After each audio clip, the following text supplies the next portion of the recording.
of the topics that we covered in part 1.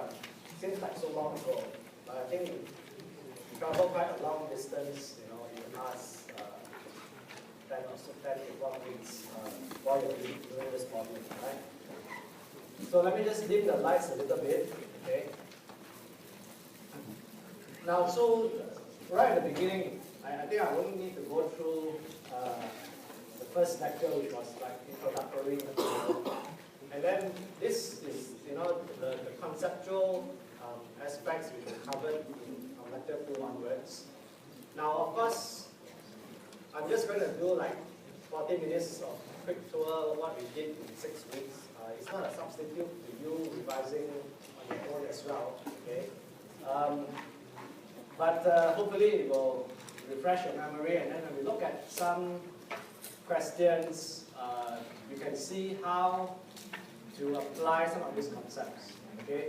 So I just also want to avoid any misunderstanding that if you know the material in the slides, it doesn't automatically mean you will do well for exams, okay? You have to be able to apply them. It is not just memorizing the content of the slides and then you will automatically do well. That's not the case. In fact, you don't need to memorize anything because, as we shall see from some of the questions, the information that you need to know is actually given to you in the question. And what is more important is for you to understand and be able to apply. Okay? So I just say one more time, the emphasis is not for you to be able to remember the details. In fact, you don't have to. The emphasis is on you being able to apply and also show that you understand. Okay? Right, so at the beginning when we were looking at this microprocessor concepts, right, if you remember back then I was saying this lecture is actually not related to any particular hardware family. So it was like equally applicable to the Intel complex instruction set computers as well as the RISC computer, because the important diagram that you need to keep firmly in your mind, firstly this one, okay, which is actually a picture of a computer system with all the components, input, output, processor, which is a very important part, and memory. And then you have this interconnection network linking them together. But if I just ignore the input and output, and then later on we sort of come to this other picture that shows you the relationship between main memory and processor. Okay, this are sort of at the center of a lot of what we are doing. And the program sits in the main memory. All your data sits in the main memory.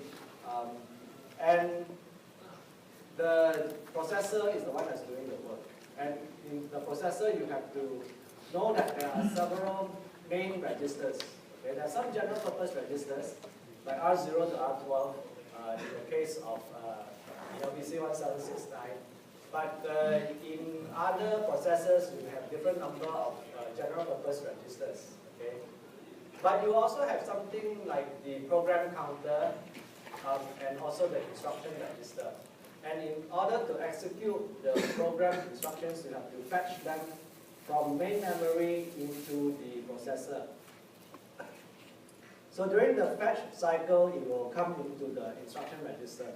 And where to fetch from, the program counter excuse me, has the address of the location in memory that contains the instructions. So you have the fetch cycle, and then it is executed.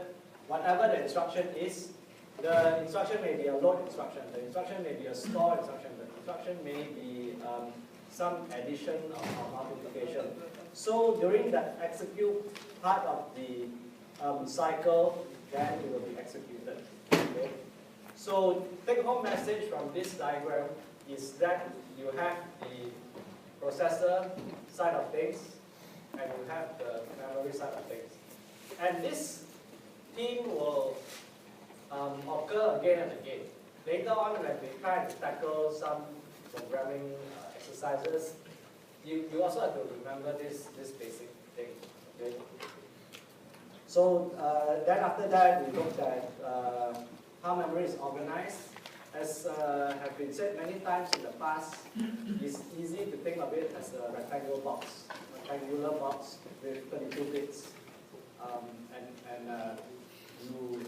In this memory, you can store instructions, you can also store integers, or you can store characters that take 8 bits per character. Actually, you can also store floating point numbers, but we don't learn about floating point numbers in this course, so let's not talk about it. Okay. And then all of them have addresses, and each byte has an address, so each word, which consists of 4 bytes, will have, like, the first byte will have address 0, for example, 0, 1, 2, 3. And then therefore this word actually takes the smallest number byte. So word 0 actually has bytes 0, 1, 2, 3. And then word 4 has bytes 4, 5, 6, 7, and so on, right? And therefore, normally when we try to retrieve one word after another from main memory, we would increment the address by 4. And we always do that. And in fact, later on when we talk about addressing modes, using all those pre-index and post-index way of addressing, we can actually step through words, and usually we will increment automatically by 4, for example, to step through one word after another. Okay. Right. So I'm just, for those of you who just came in, I was mentioning that I'm going to spend the first 35 to 40 minutes on a quick run through of the main topics before we look at some exercises. Okay. Right, then we started looking at what is a reduced instruction set computer, of which the ARM Cortex M3 is a member of. And in a RISC computer, essentially all the instructions are 1 word long. Okay? So the opcode and all the operands, whether you have 1 or 2 or 3 or even more operands, everything has to fit into 32 bits. And that distinguishes it from a complex instruction set computer which may have more than 1 word in the instruction. Okay. So basically all the operations, because this one is your opcode, and all the numbers or the values which this opcode operates on, either you specify all the registers here, or you can also specify an immediate value. And you have a hash sign like Twitter to indicate that it is a hard-coded, explicitly indicated value here. So like for example, if you are adding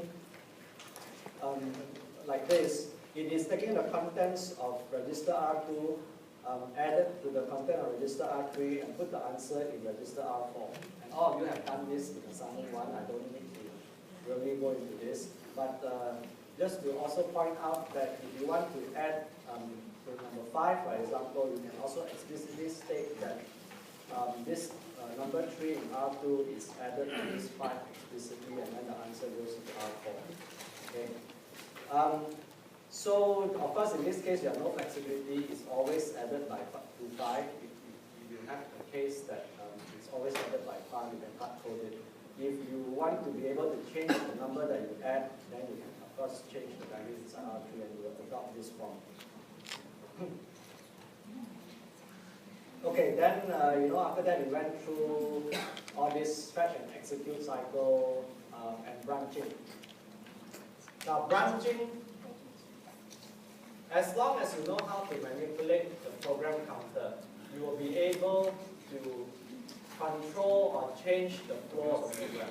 If you don't manipulate the program counter, it will just automatically increment to the next instruction, which is typically plus 4, right? Because each instruction in a RISC architecture is very straightforward. It is just stored in a word.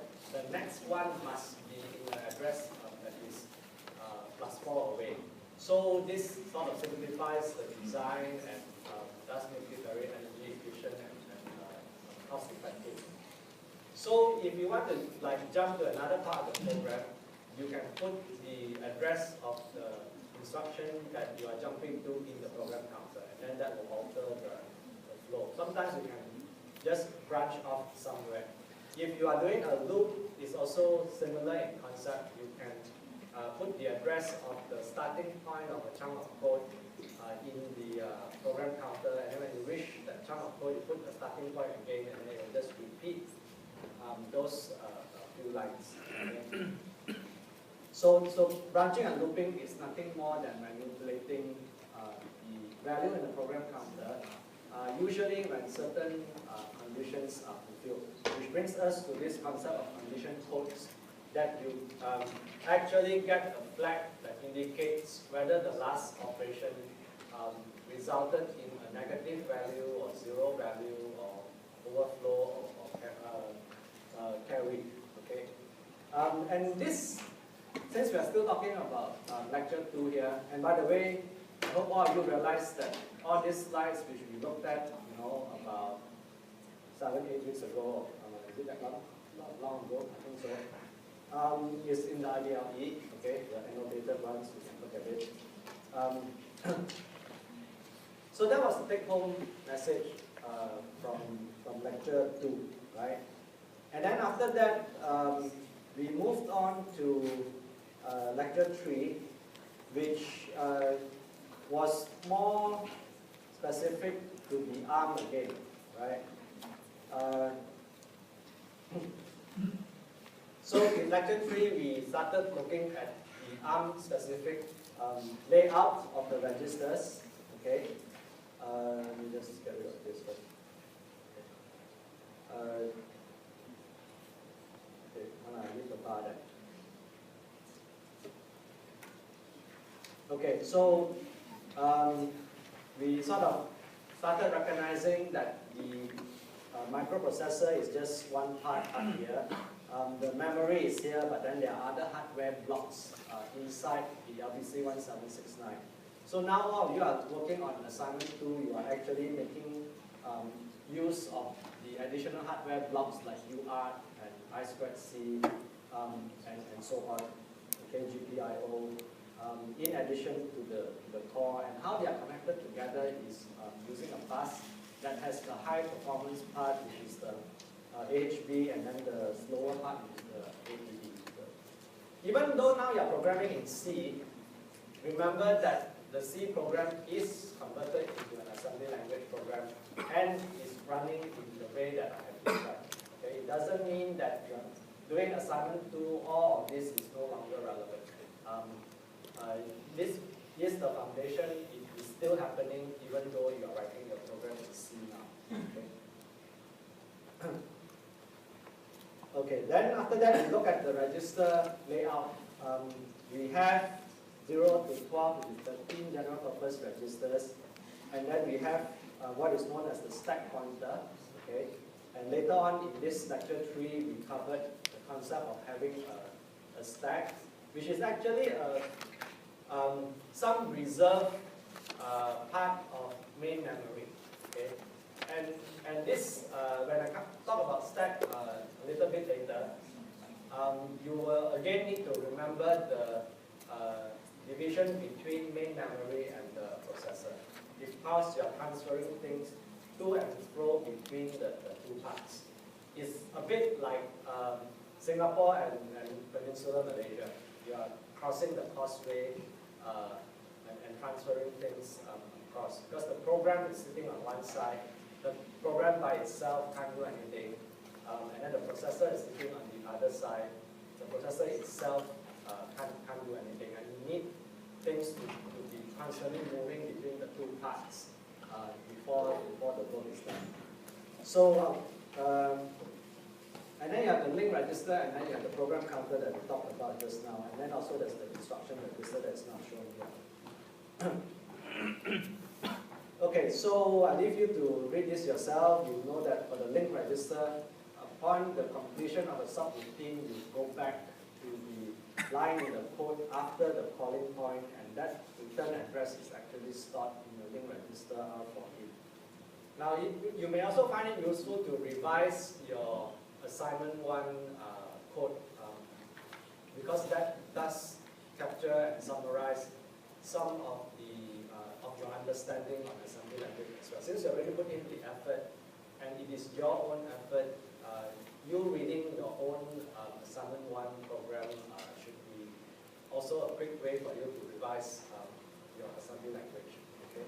So it doesn't mean that you have finished assignment 1, forget about it. It is still useful to look at it because question 1 in the exam is definitely about assembly language programming. Okay? So for sure, it will come out. And you spend like maybe 2 weeks on assignment 1. In the exam, how long do you spend on question 1? 30 minutes. Okay? So of course, the question is not as long or challenging as assignment 1, but nevertheless, you have half an hour to write an assembly language program. It's not very, very long, and it's also within your capabilities because many people have done it, your seniors have done it, so I'm sure you all can do it as well. Okay. Later on, when we look at some of these past questions, you will sort of notice that there's a certain way to approach the question that will probably make it a little bit faster and easier for you to tackle it when you see it during the exam. Okay. So we have all these special registers, we have interrupts, which you also learned recently. Then the memory map, right? Everything is sort of placed in certain regions. And this is the memory map for all your device peripherals. And then now we sort of, at the end of lecture 3, we started coming into the stack. Okay. Now, why do we want to have stack? Because in your CPU or core or processor, there's only this fixed number of registers. If another program wants to run, it has to use the same set. You don't want it to overwrite your values to the registers, so you need to save it in memory first. While another handler or program, if you're having a multitasking system like your smartphone or tablet, or if you're calling a subroutine, it also may in high likelihood overwrite the values in the registers. So you need to save it somewhere, and therefore reserve a portion of memory for the stack. So in the memory map, like over here, we would actually place the stack over here. In our case, we define the initial stack pointer to be 10008000. So, and the stack goes downwards. So, as we discussed before, if you keep on pushing things into the stack, you will eventually hit the end of the stack, and then you have stack overflow. But then there's a decent amount of space reserved. So, under normal circumstances, you should be okay, right? Now, so the thing is, you save it. Now, coming back to the story about main memory and processor, the registers are sitting in processor or main memory. Registers are sitting in the processor or they're sitting in the main memory. Processor, right? So you want to save it. The stack is in processor or main memory? Main memory. Okay, so stack is in main memory. So the values are in processor. When you want to save it, you call push or pop? Push. Call push. Okay? So push is going to cause some values to move from processor to memory. Right? And so that is the same as load or store. When you do a push. So push is like a store. Okay? Because you are transferring from registers that are in main memory.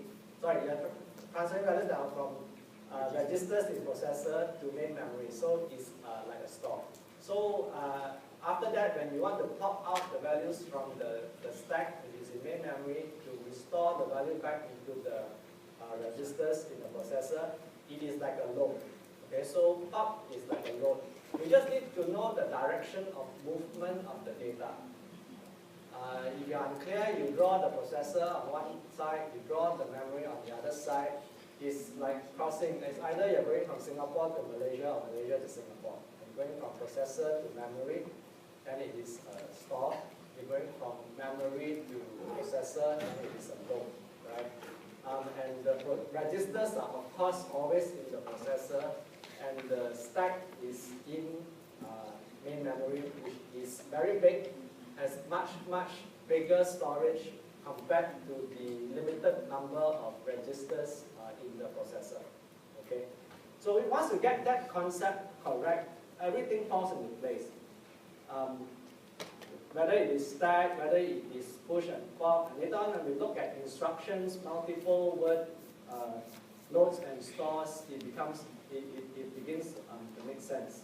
But if you don't even have this basic understanding of processor containing registers and memory containing the stack, then everything is a little bit confused. Okay? So I hope all of you are crystal clear on this concept. Yeah? Okay? So once you understand that, the other thing about stack is that we adopt a descending stack model, like what we saw just now. The top of the stack goes downwards as we insert more and more things inside, which means that you have to decrement the address in the stack pointer before you actually store a value into that location.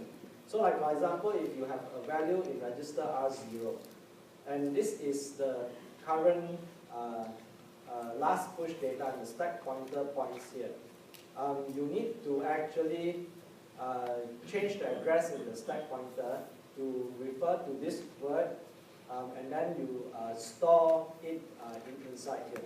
Okay, so when you do a push, it is going from the processor into memory. In this case, this is a before picture and this an after picture. I'm not saying that this one is processor, this one is memory. This is memory. This diagram is not talking about processor go to memory. This one is before the push. This is after the push. Okay, this value gets stored here. And then top. This is a memory view. This is also a memory view. Originally, this value is there, and there's something else inside R0. When you pop, you are actually causing a value to flow from main memory back into a register in the processor. So it is like a load, okay?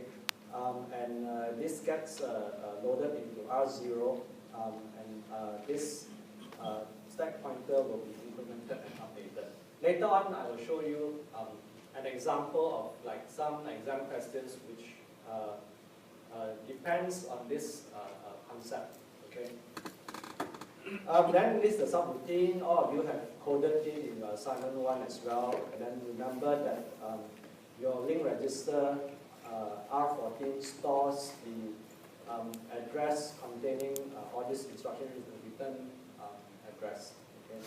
And do a push, you do something that overwrites the registers, not to worry, and then you restore it by a pop at the end, and then you, first of all, you call the subroutine with a BL, and you return from the subroutine with a BXLR, which is actually essentially exchanging the value in the link register with, or rather copying the value in the link register to the program counter so that it can fetch this instruction to be loaded in the instruction register for execution.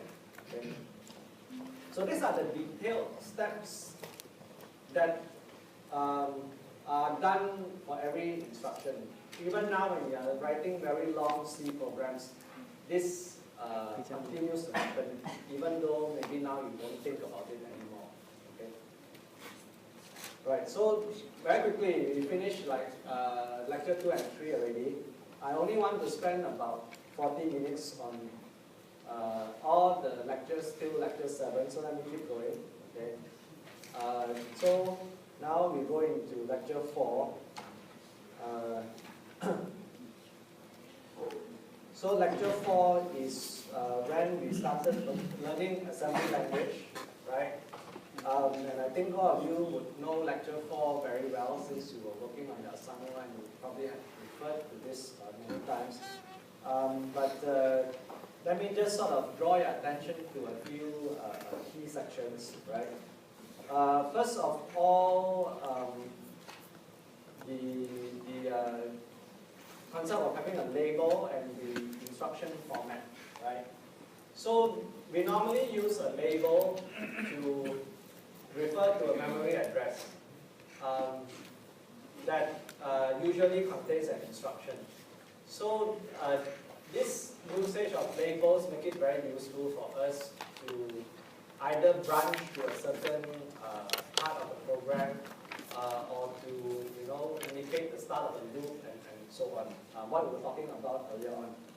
So, so the label, if we put it just before the instruction, we can easily jump to this instruction later on. Bear in mind also that the label can also represent the address containing some data. Like for example, when we say .word something, it reserves some locations in memory to store some constant values. And if we want to store some variables, we know we can declare it using a .lcom assembler directive. But whatever it is, we can refer to that using the label. So sometimes we have num and sum and so on. You will see this also being played out when we write assembly language programs and try to get some values from memory and so on. So there's also a third way in which the labels can be used, which is to represent some defined value. If you have a long value, especially with some complicated binary value, 1011, 1011, it's very hard to type it again and again. You can equate it to a label, and then after that, you can use the label to just access this value. It's something like a hash defined in a C program. Okay.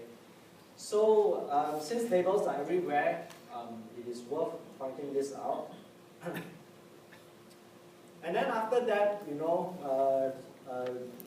this is a part where we actually reserve some memory and give a label to the address containing that value, right?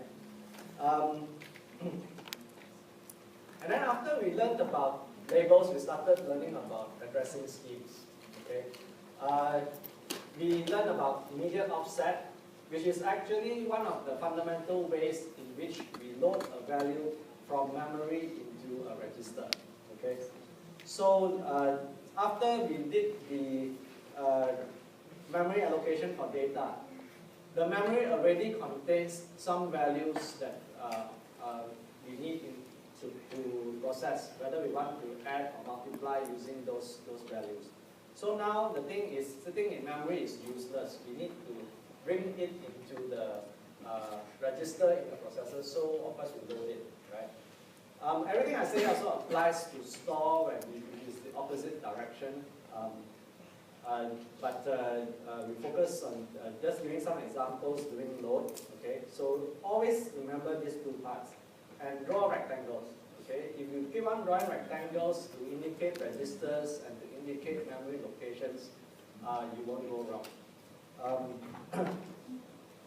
Now the key thing about addressing modes is that you are trying to work out an effective address from which to get a value or to save a value to. Okay, and you need to do some simple addition to get this effective address. Basically, it is the addition of some value in the base register that is indicated within square brackets, added to some indicated offset. In this case, the offset is not shown here, so it's actually a 0 offset. But in this more commonly encountered situation is you have some immediate, okay, with the hash sign, meaning that you are hard coding this value, whether it is 4 or 8 or whatever. You have hard coded this value in your program. The way to get the effective address, okay, is to take the base register value and add it to the offset value. So every time you do addressing, do not forget that you are working out an address. Okay. Now actually this reminds me of something that I forgot to mention just now in lecture 3 for the registers. So if I just quickly go back to that. This register map that you saw here, right? Now the general purpose registers, you can put all kinds of things into them. You can put a value that is an address. You can actually put a value that is an integer. It's general purpose.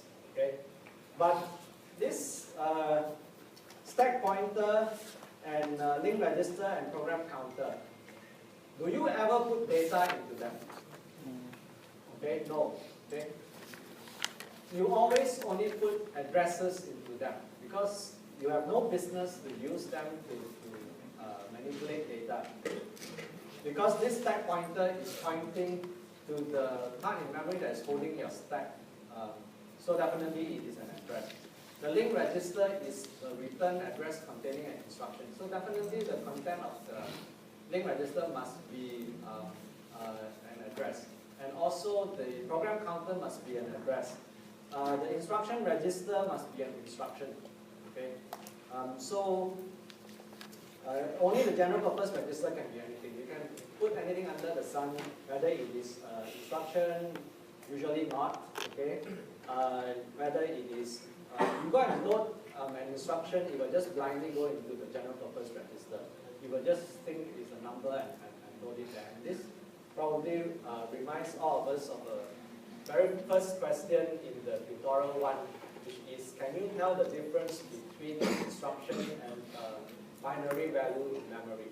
You cannot, okay, because it's just a string of zeros and ones. Okay. So coming back to the addressing modes, right? So you work out the effective address and remember that it is not the effective address value 1004 that goes into the destination register R3, but 1004 is the address for you to get the value that goes in. In this case, it is 4567 that goes in. Okay? Do not ever be confused that the effective address value goes inside the destination register. And the square brackets actually serve to remind you that actually whatever you compute here, 1000 plus 4 is to be used as an address for you to get the value that is actually eventually loaded to the destination register. If you understand this concept, the rest is just some variation of this basic principle, which is the case of pre-index and post-index. So pre-index, as the name implies, is similar to the basic offset addressing case where you actually have to go and manipulate the value in the base register first to get an effective address, and then use the effective address to get the value. And then for the third type, which is the post-index, it tells you that you do the work after you use the value in the base register. So to look at some examples, right? In the case of pre-index, you will find that this is exactly the same as the earlier case. See, this is exactly the same. This is offset addressing, but notice that this one doesn't modify the value in the base register. Okay, whereas this one modifies and updates the value of the base register. So you'll find that in this case, R2 never changes. It's always 1000, doesn't change. Compared to this case, with the exclamation mark for pre-index addressing, it changes after you run it. Because the base register is updated with the effective address value. And once again, you take this, what value goes into R3 is also 4567, like just now. Okay, it's also 4567. Just now, without an exclamation mark, this thing is not updated. Now this thing is updated. Okay, and then the post index case is you actually use it first, then only you get the value. So now for the post index addressing, you use it first. So now the value that you are going to load is this thing, and then after that you will update this to 1004. You do the update of the base register value after use. That means you have not loaded this value yet. You are getting ready for the next time you call this again. This one will be loaded and then the address will be changed again and so on. Okay. So this is a quick reminder. Let me just move on quickly since time is ticking. Then after that we have program counter relative addressing, which is actually very useful to have. We use this a lot in our programs, and it's actually very convenient. If you have defined a piece of data and assign a label to it, you can just use the label, and then you will load it. And essentially what it's doing is it's using a program counter as the base register. So like for example, in this case, if I had earlier on done an item dot word 123, for example, this 123 is stored in some location in memory, and then the address is actually assigned to the label item. And then if you want to load this into R1, for example, we can just say LDR R1 item, and the 123 comes inside here. All of you have done this before. And the effect of LDR R1 item is as if you are saying LDR R1 with offset addressing, program counter as the base register, and 56 the offset, which is automatically calculated for you by the assembler. It's as if you have written this offset addressing, but of course this is much easier to use, and we use this a lot. Okay, so later on, when we want to write programs, we will usually use this program counter relative addressing. So moving on, we can also have pseudo instructions. And in this interesting example of trying to load a big value into R3, for example, we remember for a RISC architecture, the whole instruction must be 32 bits, one word. So since this part is already 32 bits, we cannot actually have this as an instruction. What the assembler does is it actually converts it into this data declaration as well as this instruction, where the value is actually stored in memory first. The assembler does this for us, give a label to it, and then we use a program counter relative addressing to actually load the content of this location into R3. So at the end of it, R3 will have this large value there. We can also use this with the equal sign to load an address. Okay, so this one loads an address. If you don't have the equal sign, it loads the value in num1. Okay, so like num1 has 1, 2, 3. If you just say LDR R2 num1, it loads 1, 2, 3 into R2. If you say LDR R2 equals num1, you will actually load the address, which is 000500 into R2 as is shown here. And sometimes we need the address because when we want to store certain values and we want to load certain values, we need to know the address to use in the addressing schemes. Okay.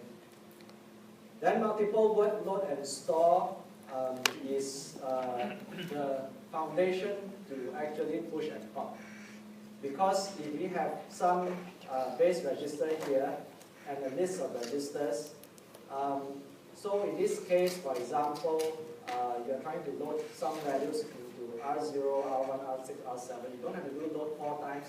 You can just load multiple word, especially if they're in consecutive locations in memory, right? One important thing to note is that regardless of how you write this, you can jumble this up, you can write R7, R1, R6, R0.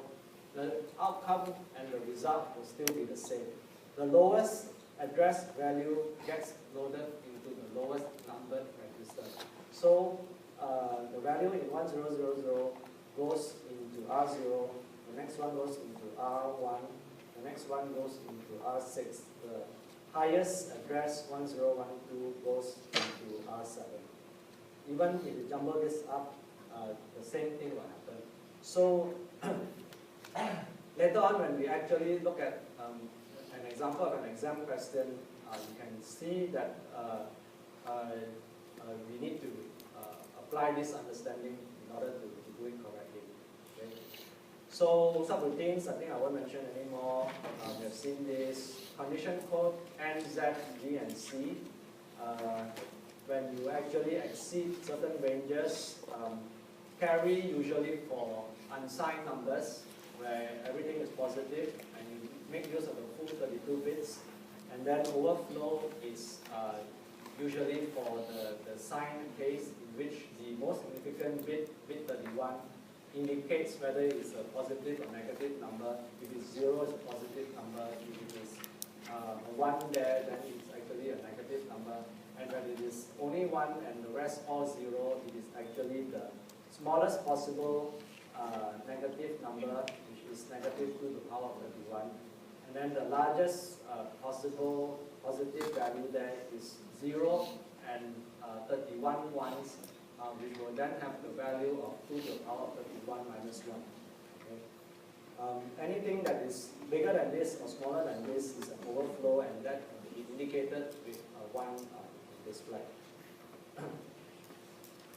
Then we have the immediate values, which is, like I said just now, you actually explicitly type in that value, hard-code it in the program.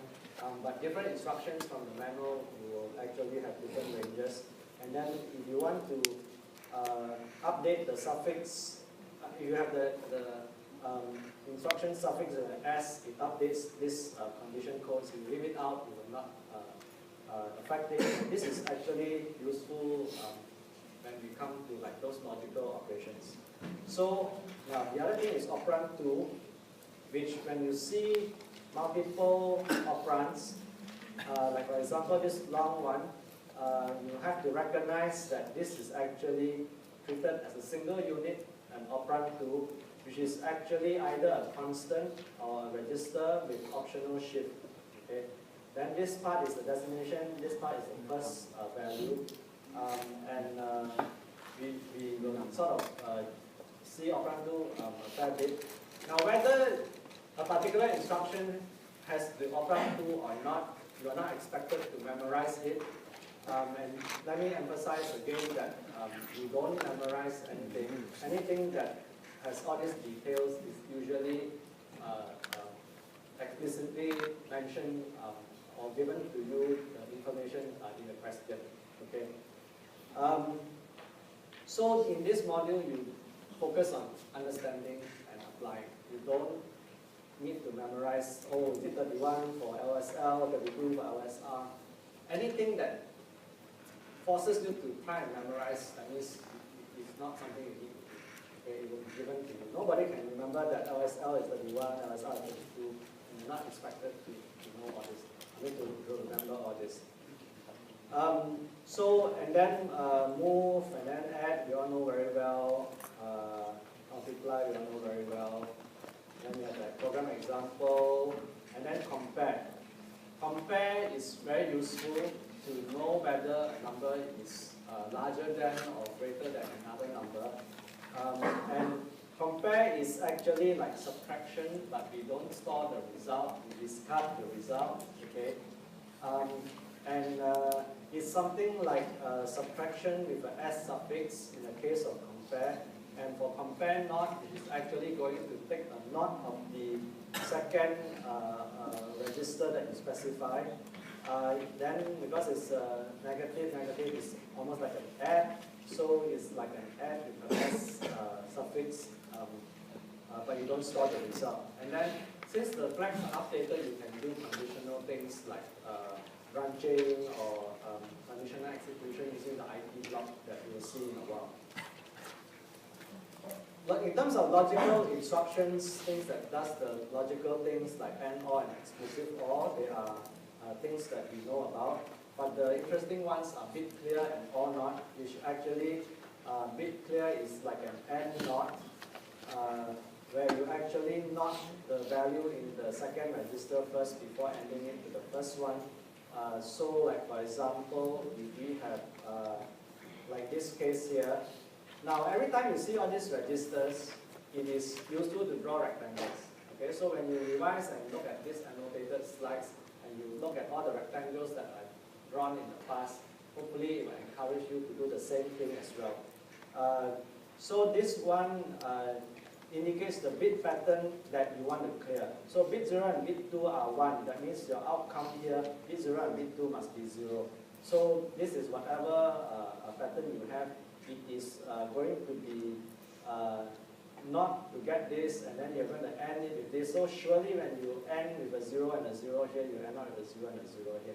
So if you cannot remember that bit clear will always clear this pattern, you can do the long way and go and take a knot of this and then end the pattern with this. You end up with this one being clear and this one being clear.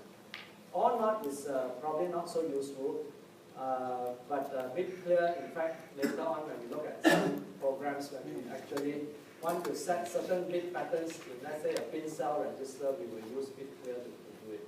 Okay. Test and test equivalence. Test is like an AND, so it's very useful to test whether some hardware bits is have certain bits on or not. And test equivalence is when you want to test whether something is exactly the same or not. So, so the thing is, like in this case, we are only looking at the least significant bit 1. We want to know whether in R3 whether that thing is on or not. If it is off, it will actually result, as you know, 0, and this one is going to be 0 here. Then everything will be 0 because here is all 0. And you end up with z equals to 1. Remember, z equals to 1 means everything is 0. Okay? Now this need not be just 1. This may have like several ones inside. And as long as one of those bits inside here is 1, it will result in a value that is non-zero here. And therefore, you will have z equals to 0 if some of these things here are 1. Okay? And it's useful for checking the status bits. In terms of test equivalence, only if it's identical, because we know the truth table for exclusive OR is when it's 0, 0 is 0, and when it's 1, 1 is also 0. So if they match exactly, then this has to be all 0, and then therefore the result will be all 0. Again, we will see this in a while. Shift and rotate, important diagrams to bear in mind is this set here.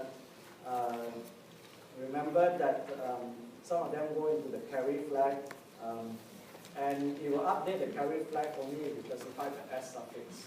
Okay? And most of the time, the carry flag doesn't feed back into the register value. Like even in rotate right, the value that feeds back is actually before the carry flag. So whether you update the carry flag or not doesn't affect the first 4. However, if you don't update the carry flag for the rotate right standard, this value doesn't change, and you end up transferring the same value in if you were to run rotate right extended several times. Okay. Conditional, this table, various condition codes don't have to memorize.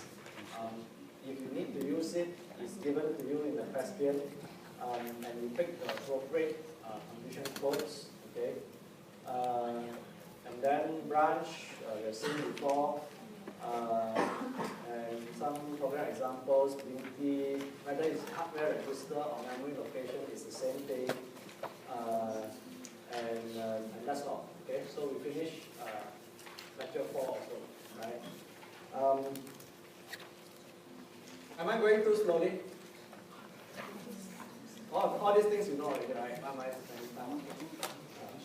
So actually very good. You come here, you sit here for 1.5 hours, no need to study, you finish, you're ready for exam. Even if exam is tomorrow, you can score, right?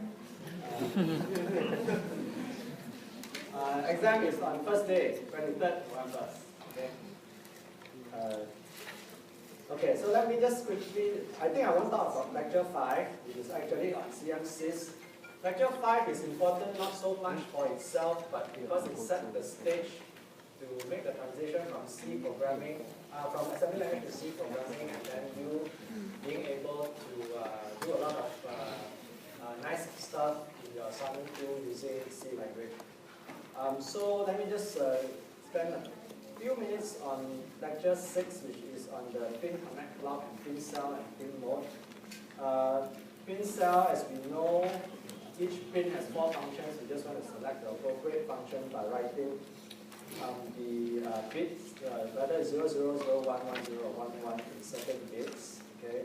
Pin mode is when it is set as an input. If we don't connect any voltage value to it, what should you read it as? So if you want a pull-up resistor or pull-down resistor, you can specify either 0 or 3. If you want it to remember the last applied voltage to use repeater mode, if you don't want to do anything, you specify this no resistor enabled. Normally not a good idea because you are affected by the noise in the circuit. Okay, so 0, 1, 2, 3. And then for open drain, especially when you're using I2C, which you use for your light sensor and all that, and bidirectional, you will specify that particular pin to be open drain, and then essentially it is required for I2C to work. So that is all for the lecture 6, and then for the GPIO one, for the GPIO one,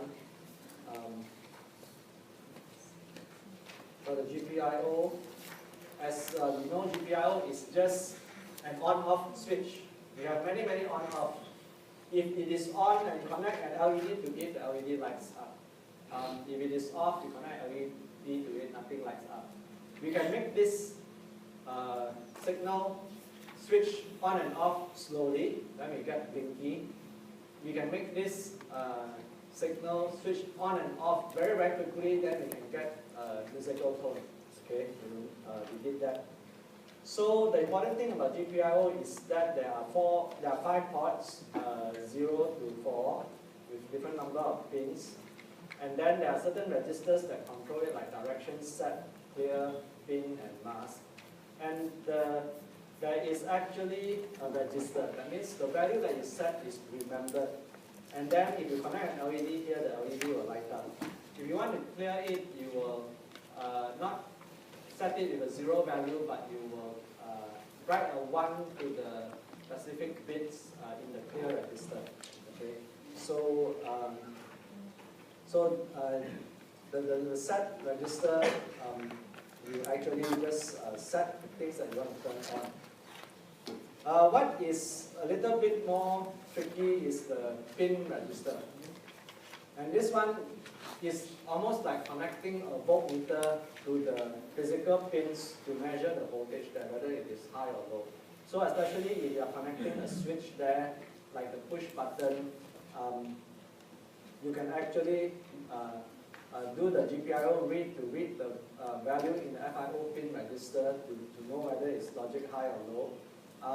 And if you were to write a value into the pin register, it actually copies that value into that port output register so that you can get a bit pattern consisting of 1s and 0s into the port output register very quickly. Okay? Rather than using sets and clears as separate steps, you can immediately write a bit pattern consisting of 1 and 0 into the pin register and it will be reflected in the port output register.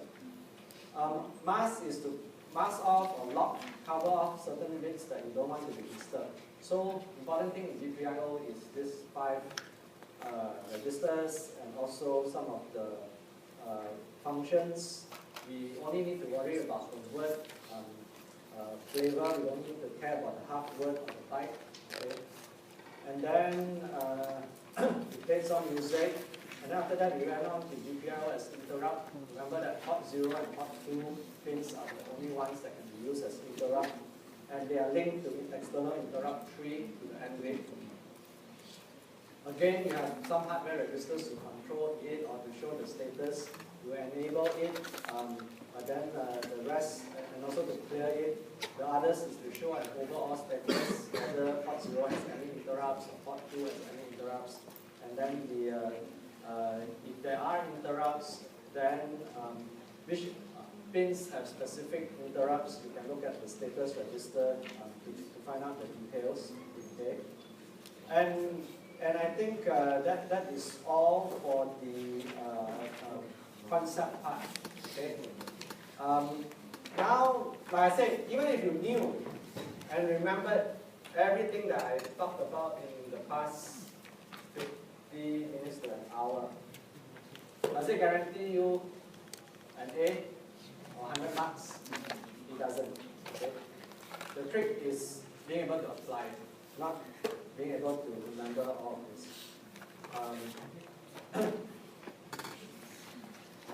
Okay. So for example, take this question that was in